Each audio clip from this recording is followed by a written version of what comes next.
agama mengajarkan bahwa di dalam melaksanakan segala macam pekerjaan hendaklah dilaksanakan dengan penuh hati-hati dan perhitungan.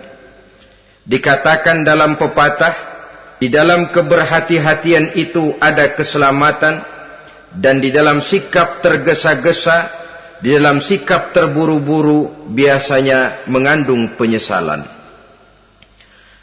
Tetapi ada 5 perkara yang malah memang harus dikerjakan secara buru-buru.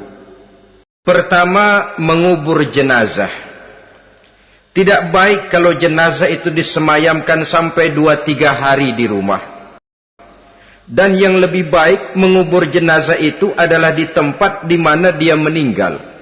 Karena prinsipnya agama menginginkan kemudahan dan tidak menginginkan kesukaran. Hal kedua yang harus dikerjakan dengan segera ialah mengawinkan anak perempuan.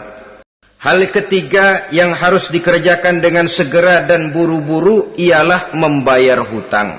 Hal keempat yang harus disegerakan ialah menghidangkan makanan untuk orang musafir yang kebetulan menjadi tamu di rumah kita.